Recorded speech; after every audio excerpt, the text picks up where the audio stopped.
Hello, everybody, and welcome to another episode of The Reluctant Leader. I am your host, Gajinder Bogle, aka The Reluctant Leader, and I am joined today by Aarti Parmar, who is a brand strategist. And we've already had lots of trials and tribulations just getting onto this recording, which has been really, really funny. And the real lives of entrepreneurs was put to test. But anyway, today's conversation is honestly, again, another one of those months in the making conversations. I've known Aarti for a little while now, and we haven't actually sat down and had a proper conversation yet.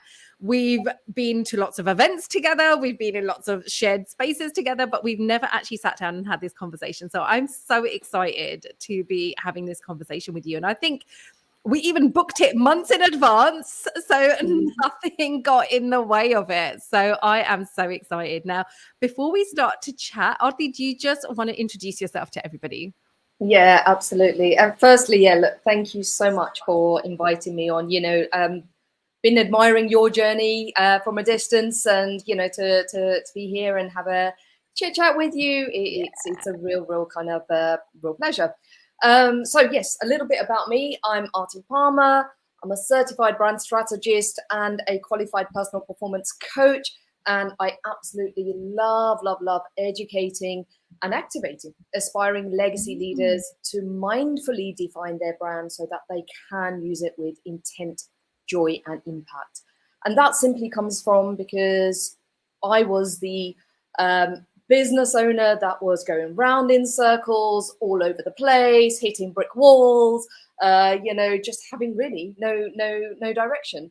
So it was only as I've had my journey and evolved from a graphic designer and became a certified brand strategist and a qualified personal performance coach, have I understood the importance of having that ownership and alignment and, really clear sort of brand fundamentals. 100%. And you know what? You've hit the nail on the head, right? Because as business owners, we think we need to do everything and do everything at the same time all the time. And instead, we end up running around like headless chickens. Yeah. And is this where you come in, where you basically put our head back on and give us a bit of law and order? Yeah, absolutely. And it's really interesting because I now tend to work with a lot more established business owners, and it's surprising sometimes, like that when we work together, or I help them to understand, the importance of brand and the role it plays for a business. They'll be like, oh, I've never seen it like that. I've never even thought about doing that. I've thought more about doing, what we commonly know, marketing, getting our website done, and they'll be like, oh, I need to a logo. getting the logo and the color palette. And, they actually come to me quite sort of stressed about, what am I going to do about my logo and my color palette? I just can't decide. And I'm like, that's what you don't need to be stressing about. What you do need to be thinking about and delving deeper into is, who are you as a brand? What's that identity? Because that's going to flow out in your... It's the who piece, isn't it? It's Exactly. Oh, I love that. And so take us a step back. So obviously you've got this brand strategist business. Was that what you have always done when in business? Yeah, no, it's not. I started off over, probably like most people, right? Well, there is a link to it. So I did start off as graphic designer when I started my business 7 years ago. And in fact, when I started my business, the reason I started my business was through rejection. But we'll come into that a little bit later. I'm gonna write that down so I don't forget. Yeah. So then when I did start my business, it was a bit of like, I do design, branding, marketing, I do everything for everyone. One-stop shop. Yeah, basically. And that's where it was like, I'm just going around in circles. I feel like I'm just chasing another sale to invoice, that whole sort of feeling of uncertainty, directionless, and just not really, putting my sort of heart and soul into it. It just felt like I was just doing another task kind of thing. And it felt a little bit, sometimes a bit meaningless, because I was getting jobs that I really actually didn't enjoy. People would be like, oh, can you look after my Trustpilot account? And I was like, no, not really. That's not really what I would love to do. But then it was also that's how I was portraying myself. I do everything, you know. So of course, then people are going to be like, well, can you do this? Can you do this? And it was only until, and this took a bit of time. It didn't happen just overnight, but you know, I accidentally came across coaching. I came across the Coaching Academy. I accidentally came across that, and I just love this whole concept of like coaching, you know, to be able to help people to get from A to B and have that real kind of understanding from within, and like I say, have that ownership and alignment. And during this time as well, I was also coming across brand courses, which really sparked my interest. And you know, eventually I did some brand courses, and then eventually became a certified brand strategist. And marrying these two together evolved me into what I am doing today. And earlier I mentioned, you know, mindfully helping, you know, to discover and define brands. That comes from a real earlier part of my own journey and story, because I lived in Malaysia for 10 years. And whilst I was there, I met people from all different walks of life. And one of them ended up being my spiritual mentor. And his mentors were monks that would hang out with that were from Tibet and Thailand. So in my 20s, I was really, really fortunate to just be around them, you know, and have these sort of conversations and learn from them. So it was my sort of first taste of mindfulness and meditation from my mentors and his mentors, who were these monks. And that's actually what I bring now into what I do. It is about helping people to make more conscious choices, be really intentional about doing what they're doing, and not just following a trend or the crowd, you know, and it coming from an internal space, aligned with their own purpose, mission, vision, and values and stuff like that. That is amazing. And, you know, that's one of the things that we've probably got very similar backgrounds, that we come from like this strategic consultant type background, where words like spirituality and mindfulness just don't, you know, they don't belong in the same world. But somehow, you know, this isn't about me, but somehow we bring those together. And how have you seen that transformation in your clients, bringing those together? Oh my goodness. Do you know what? Firstly, I'm going to share something that, you know, initially I wouldn't actually come out and talk so much about spirituality when especially in my first earlier days. And in fact, I kind of like put it aside. I hid it a little bit, but then when people would start working with me, it'll come out, you know, and I wasn't actually really being true to myself, to my brand voice, to my brand messaging in that sense. But like contradiction, I said, right, of what you teach people. Yeah, it really is. But it's only when you see the power of when you actually start stepping into what does align with you. And I noticed as I was like talking more and more about that part of my journey and realizing, well, that's actually what makes me, you know, and why I think in the way that I do, and taking these elements and bringing it into my communications, I started to attract the real kind of, and this is who I call my aspiring legacy leader clients. You know, they're purpose driven. They have a calling that they are in this life for a bigger purpose than just selling a product and service. So in terms of having that transformation for myself, it's almost like I'm giving permission for my clients to have that transformation within themselves. And I guess it's about bringing all these fragmented parts together, because you do have the spiritual side, you do have this corporate side, you do have this other maybe feminine side, and how you can actually bring all of those together using a strategist like yourself, right? Yes, absolutely. And it's that kind of clarity and guidance that will help them to become their best version, or, you know, that fulfill their own sort of desires and work towards that, their own intent, joy, and impact. Yeah, I love that. I absolutely love it. And I do love how you use it. Like, you use it in such a clever way. Even I look at it and go, "Ooh, that's very clever. That's very nice. I love it. I absolutely love it." Now, you mentioned the word rejection. Yes. What is that about? What happened? Yeah. So when I moved back from Malaysia, like I said, I lived there for 10 years. I went there when I was 22, moved back now quite a while back. Was it 11 or 12 years ago? Sorry, we won't work out your age. It's okay. Yeah, it's fine. I'm 45 and I don't mind sharing it. You are not. 45 and a half, actually. How did I not know this? Oh my goodness. Okay. Don't look at. So when I moved back, I had a realization that, nobody knows me in the business world. Whilst I was in Malaysia, actually, let me just give you a bit of context to that story. Whilst I was in Malaysia, I always had this ambition to work and travel abroad. So when I was 22, I got an opportunity to go out there. And I went to Singapore first, and Singapore went to Malaysia, worked with an ad agency, met some local business partners. And at that point, they were like, look, why don't we set up a one-stop shop? You do graphic design, this person does color separation, this person does printing. And I was just like, amazing. I'm really showing my age when I say color separation. For the older lot who know, they know. You see, I didn't even bat an eyelid because we're probably the same generation here.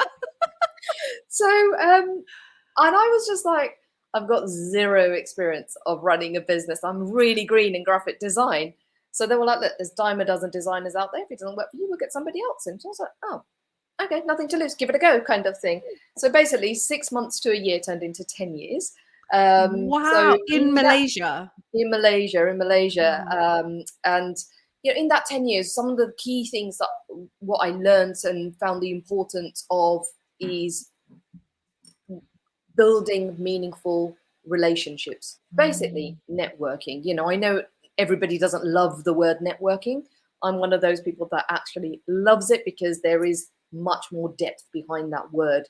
And it was about, building meaningful relationships. I've seen the power of it, not just for myself. I've seen it with others and, leveraging those relationships in a very sort of authentic, genuine way can just work wonders. So when I moved back, I was in this place of like, okay, nobody knows me. Zero, one in the business space, don't know anyone. My father had a TV audio store in Harpenden, a Bang & Olufsen shop at that time. And I was just like, okay, he's done nothing on social media. He's done nothing with regards to networking. It was very old school, handshake, word of mouth, been running his business for 30 plus years. And I thought, well, actually, this could be a good way to use this as a stepping stone to build my relationships, get known. I didn't know the word at the time. I guess it's personal brand, right? Getting known for your person. I had no idea it was that at the time. So that was important for me. At the same time, obviously, increasing footfall for Dad's business, and I was running all sorts of different sort of marketing initiatives and stuff like that. To increase sales, footfall, all of that kind of thing. So basically, long story short, we rebranded the shop. We found buying trends were changing. We got then taken over by a bigger TV audio company who wanted to expand into Harpenden. Great for us because great exit strategy for Dad. And I never wanted to run a TV audio shop kind of thing. I enjoyed doing the brand communication. It's just a stepping stone, right? Yeah, marketing, that kind of thing. And I loved going for coffees with everybody to a point where my sister even said, she goes, are you actually working, for Dad's business, or are you just going for coffees all day? And I was just like, well, relationship building. Yeah, exactly. And those relationships got us into newspapers. That we did some fantastic collaborations, sponsorships, increased sales, all sorts of things. Amazing. It did have a knock-on effect. So basically, when we got taken over, I was at a crossroad of starting my own business or working for a London agency. And I really, really wanted to work for a London agency. I thought, well, with all the experience I've got in Malaysia and with my dad's business, and I always had the thing for London, always loved London. I was born and brought up in Luton, and there was always this sort of excitement to be in London, right? In the city, the big right, smoke. Exactly. That was always enticing to me. So, I went out for a fair number of interviews, and people were like, well, why are you not just doing your own business? Or the thing that really got me after numerous interviews was this one thing where I still remember it quite clearly. Well, two things, actually. One was like, no, we wouldn't hire you. And I got a lot of no's like this because I don't have London agency experience. Although when I was in Malaysia, I know, right? I know. And what's the difference? Like, I know. And the thing is, in Malaysia, like, we work with some global brands. Yeah. I would showcase this, and they're like, but you don't have London agency experience. So I kept getting rejected. And then I went for one particular interview, and I still remember this really clearly. She was talking to me, and telling me what this role is going to involve. And I just found myself getting pigeonholed. And there was a conversation going on in my mind, like, really, Aarti, you want to do this day in, day out, day in, day out. This isn't just one day you're going to do this and then you're going to be able to do whatever else you want kind of thing. And, having that freedom previously, even in my father's business, he had the team running everything. I was doing what I loved, the brand and marketing communication side of things, right? And I came away from that interview and I was just like, made a decision. I was like, right, stop this. Focus on getting your business started and, no more interviews, that kind of thing. And that was it. The rejection and then getting really pigeonholed. It's like, that isn't me. Just seeing your future, right? You see your future in this box and you think, nah, this isn't what I came here for. And I guess we can have this little woo conversation that I guess this is the universe's way, right? Of making things not work out for you. Exactly. So you could actually step into your true purpose. Yeah, absolutely. And at that moment, it was just like, oh, it's so unfair and I feel so frustrated. But it's only now when I look back at it, I'm like, thank you, all those rejection people, I remember I used to hold a grudge against my boss because he's the one that forced me out of corporate.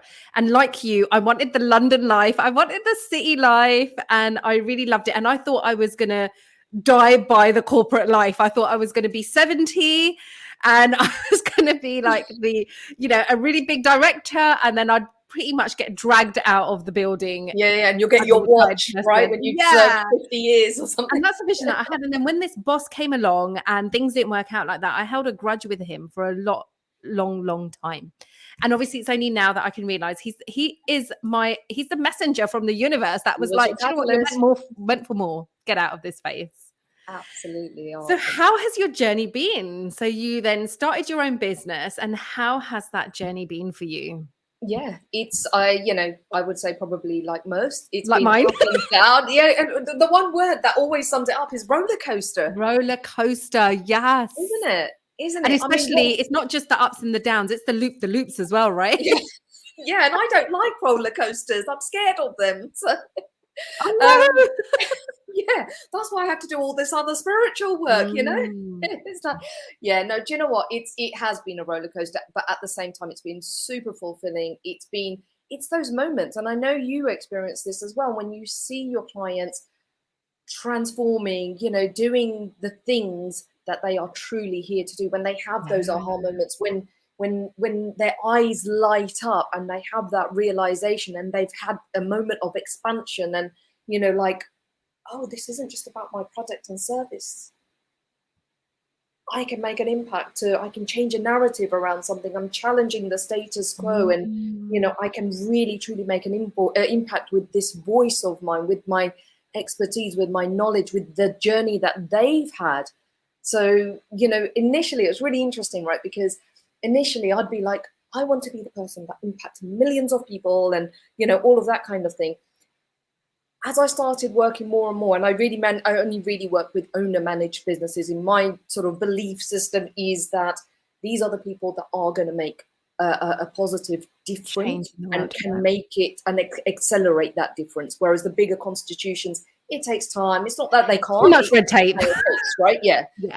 Whereas I feel like us owner-managed businesses, we're on ground level. Yeah.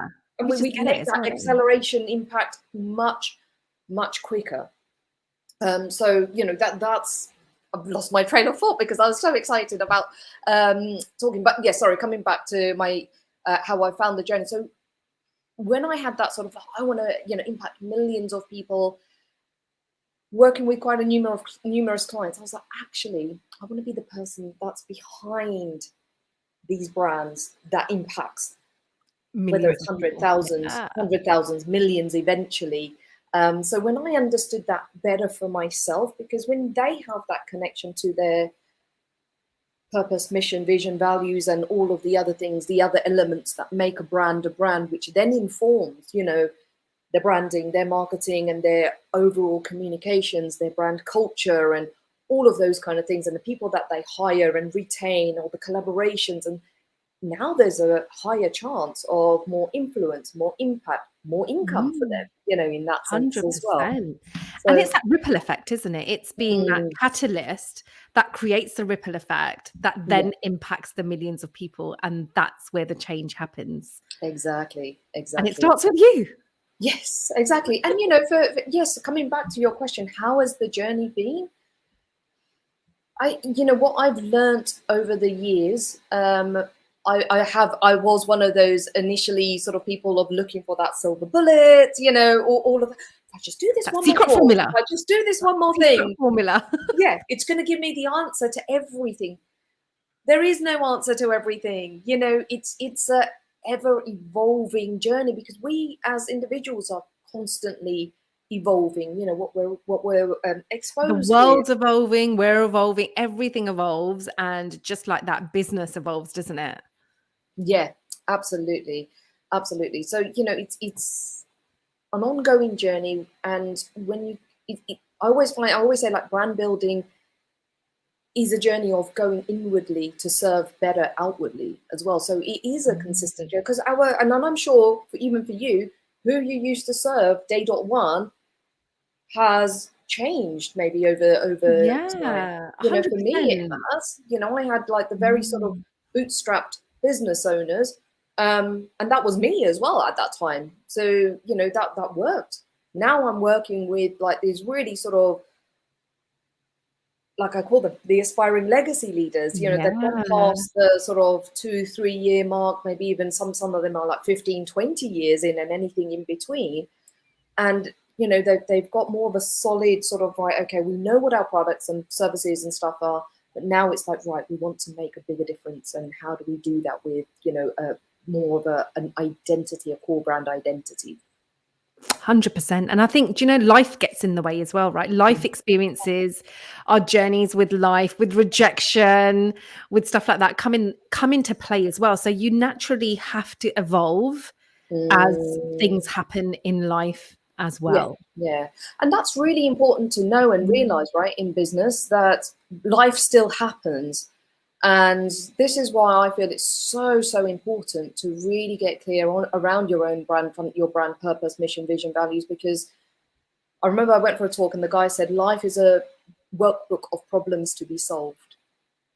So when you already know that, okay, at some point then there's going to be some curveballs, that kind of thing, but when you have that sort of solid grounding in your business, even though you may not be able to show up 90, 100%, you still may be able to show up 10%, but you've still got that, I know why I'm doing what I'm doing. Yeah. You know, this is my vision. I'm still working towards it. I may not be in fourth gear right now, but even if I'm in first gear, I'm still working towards something. It's still a Or step. even if I have to put it on hold, that's okay because I'm dealing with this right now. But I know that when I feel okay, I'm going to come back to this, and I've still got a mission, and I've still got a vision, and I've still Mhm. got a purpose that's infusing me, driving me, motivating me to serve in the way that I would like to. I always like to say a brand is a vehicle to serve, grow, and impact.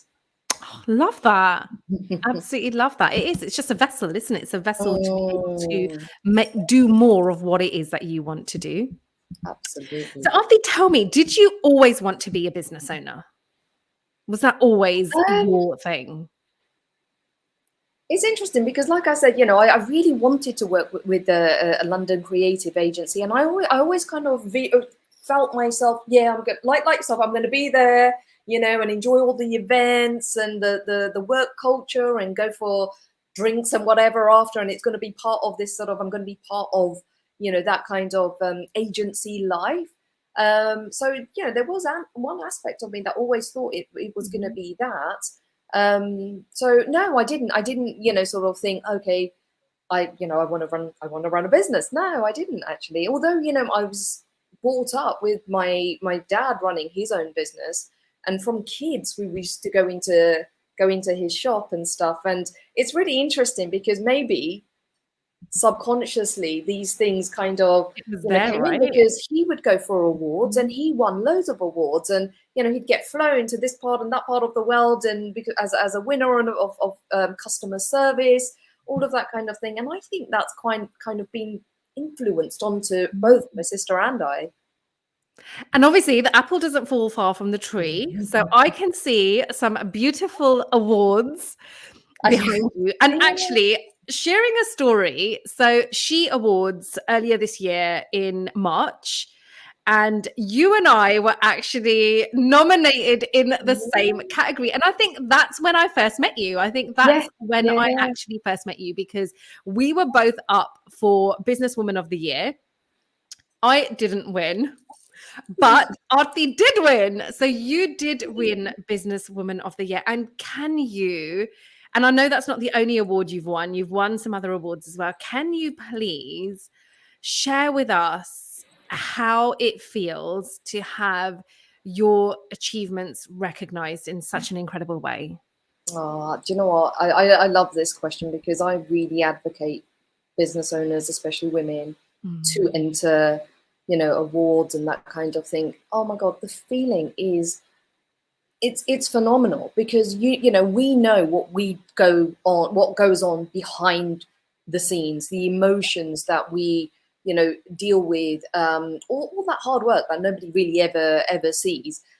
So then to get nominated, to win an award, it's truly really special, and it's almost like a celebration for yourself, in that sense, because as business owners, no one, it's what we do. It's our own actions and choices and decisions that makes us do what we, get to where we are. So then being recognised for that, it means a lot. It means a lot. And to put this into context, because I think you're still underplaying it a little bit, I need to put this into context, because I went through the process, and you are up against a panel that has no idea who you are. And all you have got, firstly, someone has to nominate you. And just because you're nominated doesn't mean you're nominated, right? So first, there's a judging process to even warrant your application to be nominated. And then you're in a category. And I think there is about 100, this year, there was about 800 applications, if not more, for lots of different categories. And you were one of 20 women that got nominated for Businesswoman of the Year. And then you have to do a write-up.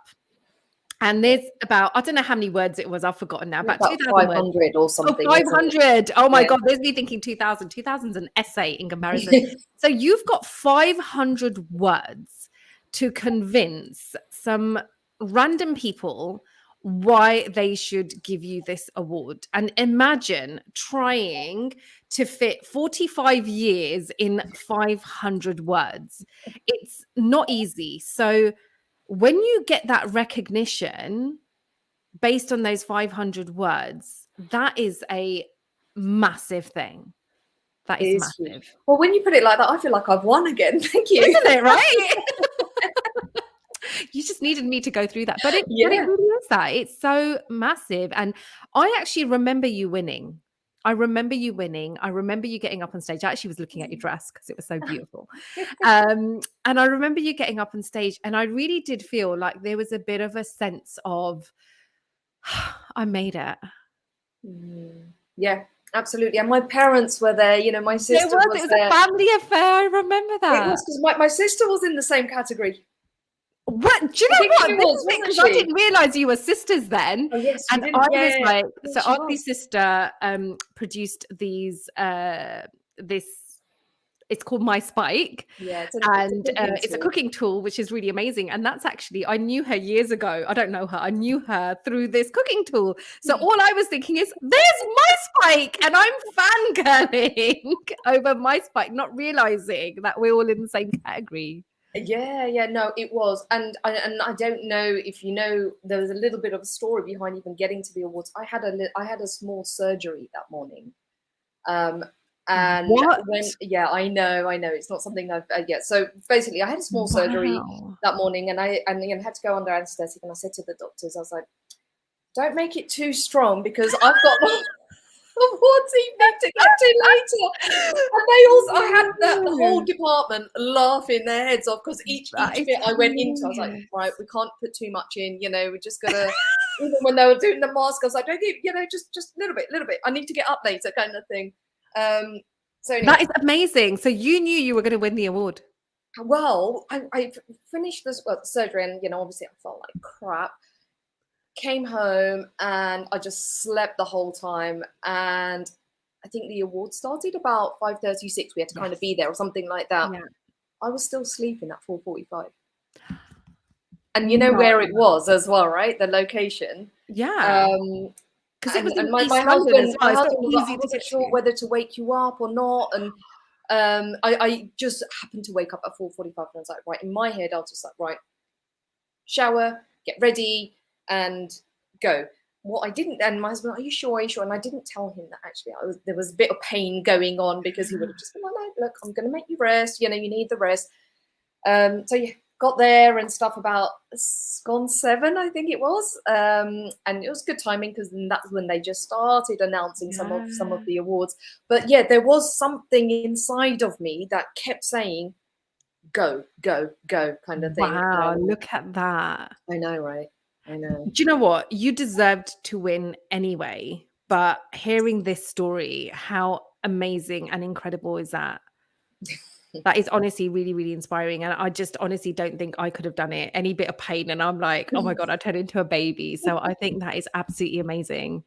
What a worthy win. And it's not only the She Awards you've won another award, right? Yeah, Enterprise Nation, and there's been a few. I've been a finalist also for Best Business Women Awards, customer service, best business. There's some other kind of local Hertfordshire ones when I used to sort of be in that area. So yeah, I've got a fair few. And Amazing. like I said, it always feels nice. It does, doesn't it? And you've got to be in it to win it, right? Yeah, absolutely. And flipping that, I've also, in the last 2 years, I've been invited to judge business awards as well, which has been a brilliant experience, being on the other side and seeing the entries. And, and the reason I did say yes to judging this particular awards is because of the very strict process that they have, their scoring system and all of that kind of thing. You're not allowed to judge anybody that you know. There's all these rules kind of thing. You're not allowed to share, which category you judged, all of that. So I quite like that. And also, whoever I judge, that set then goes to somebody else. So there is, this very sort of fair. This whole process, which makes a win even more deserving, right? It makes it even more deserving because you know that it's been through such a stringent process. And, even with yours, like, it was a category of 20 people. I'm talking more specifically about our She Awards. It was a category of 20 people where there were going to be, I think, 3 winners. And it went through a very stringent judging process. And honestly, it was a hot It was, wasn't it? I was surprised. But, and the other thing is, there was some looks going on in the She Awards room. Brilliant, all of you brilliant people that were in it. It was just, I was just like, all right, this is going to be tough. Yeah. And then also when they announced my name, because there was 2 Aartis in the category, right? So I was waiting for this surname to be announced. I love it. And I'm so glad I was there to witness all of this. So I can absolutely agree with all of that stuff. Oh, that's so amazing. And very, very well deserved. So then, Aarti, you've won all of these awards. What is next? What is next? I want to continue to, as I've come more into my own understanding of, why I'm doing what I'm doing and what I want others to, have their results and stuff. So for me, it is continuing to hone in on these aspiring legacy leaders. So then, like I say, they can be impacting, influencing in the thousands and hundred thousands and millions. And is that the ambitions that my clients have? They are like, I want to impact billion, I want to impact millions, that kind of thing. So it is honing into those people, so then I can help them to create that path and journey for themselves. I do have some nice collaboration events for next year that we're working on at the moment. So I can't say too much now. All I can say is think purpose, power, presence. So then there will be some woo stuff in that as well. So bringing that together. I'm always open to, collaborating. So I'll be looking to do more of that. Things like this, getting the word out about the importance of brand and how it's an identity for the business and a vehicle to serve, grow, and impact. That's a lot of what I'd be concentrating on next year. That sounds very, very exciting. Now, there is one thing I did want to talk about. Sure. And it might be going back a little bit. So you've got a Mr. Miyagi in your life. Yes, yeah. What is that about? Can you explain what this is, please? Yeah, I will. He has now passed away. So basically, he's my spiritual mentor that I mentioned in Malaysia. And you know what the crazy thing is, right? As a kid, I watched Karate Kid. I think most of us kids did, right? And it was just like, oh, I want to be, Daniel's son, and how awesome he's got Mr. Miyagi in his life. And actually, Karate Kid did inspire me to go and learn Taekwondo. I was bullied in school. I was the only coloured person, and there was all sorts of bullying going on, and I was like, right, okay, I'm going to go and do Taekwondo, Karate Kid, and all kind of was in my mind and stuff. And I did do my Taekwondo, and I ended up getting my black belt in Taekwondo. Yeah. But watching Karate Kid, I was like, I'd love to have a Mr. Miyagi in my life. He's so awesome, kind of thing. Fast forward, I'm in Malaysia. I go to this, eating out in Malaysia is so cheap, right? So literally every day, breakfast, lunch, dinner, I'd eat out. So I'd go to this place for breakfast. This particular morning I walked in, and there was a group of elderly people seated there. So I was just like, oh, it was really busy. And I was like, do you mind if I sit down? And they're like, yeah, sure. And I was just minding my own business, eating my breakfast. And I kept smiling. And I didn't realize I was kind of smiling out loud kind of thing, right? So the gentleman opposite me, he was just like, what are you smiling at? And in my mind, I was just like, how lovely, these elderly people, they're sitting there and they're having so much banter in the morning. They're having such a laugh and they're having a good time and all of that kind of thing. So anyway, most mornings I would go and meet up with them for breakfast, right? So I'm just like, I want to have banter like that. I'm not that. Yeah, I'm not involved. A bit of that. They're having such a laugh. And then the elderly gentleman said to me, because my friend runs these mind-to-mind communication seminars, effective communication, all of that kind of thing, philosophy of life. Would you like to attend? And I was like, oh yeah, I'd love to. There was always a certain element of me that was into personal development. So I was just like, yeah, that sounds great. So basically ended up going to this event, and that's where I met my spiritual mentor. His name was Master Alan. So I met Master Alan, and he was doing his thing. There was like nearly 1,000 people there. And the elderly gentleman that introduced me, he was like, come on, let's go and say hello to him. And I was like, no, he's having his lunch. I'll say hello later, kind of thing.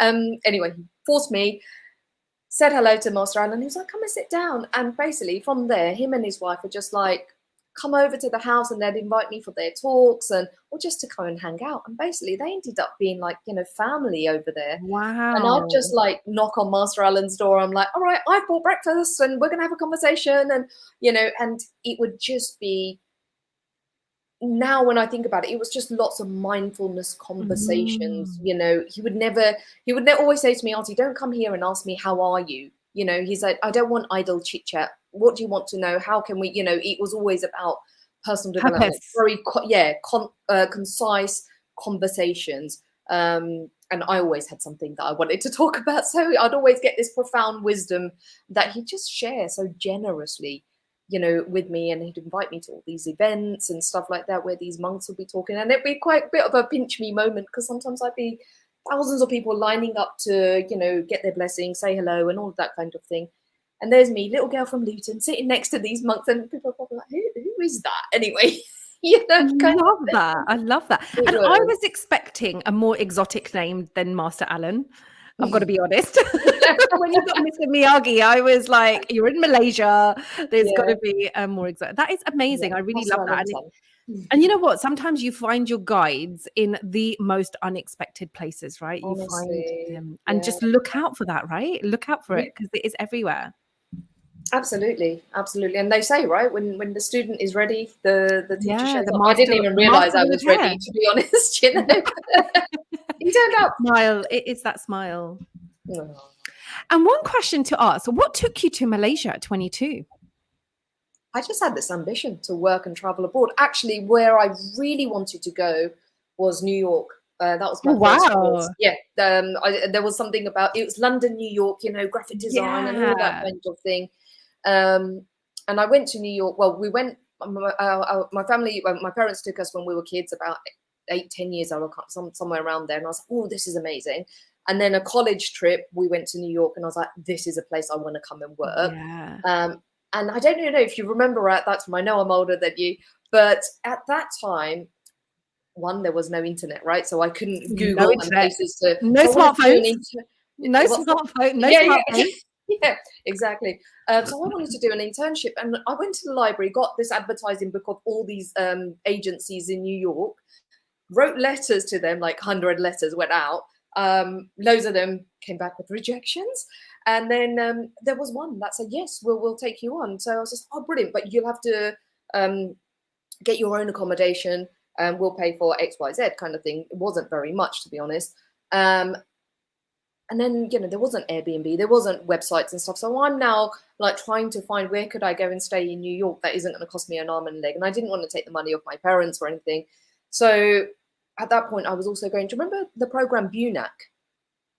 Do you remember BUNAC? Okay. So basically, it was a program to be in that will enable you to work in US. They gave Oh, me a wow. deadline. Okay. Yeah, they gave me a deadline. Couldn't meet it because I had to give them the address of where I was going to be living, all of that. Didn't meet it. So there goes New York, basically. I was like, oh no, is that going to happen? And then through a family friend at a function, you know, when you like somebody asks you, what would you like to do with your career? What would you like to do? And I was just saying to this guy, oh, I'd love to work abroad and all of that kind of thing. And he was like, oh, I've got contacts in Singapore. 3 weeks later, I'm out in Singapore. Wow, look at that. Right. And honestly, I even like my parents, when I think about it, they were so amazingly supportive to send their 22-year-old daughter, you know, and just be like, To the other side of the world. Yeah, yeah. So yeah, it was ambition and drive, I guess, that you know, just. And the thing is, you know, when I sort of went, I was like, oh, 6 months to a year. I didn't think it would be 10 years. If you said you were going to move out for 10 years, that might have been a different kind of thinking, right? But knowing it was temporary, and that's the other thing, you know, you just learn that things are temporary. Yeah, that you can flow and change and chop and change and evolve as much as you want. Exactly. It's choices. It's up to us. It is amazing. And my final question. Go on. If you weren't doing what you're doing now, what would you be doing?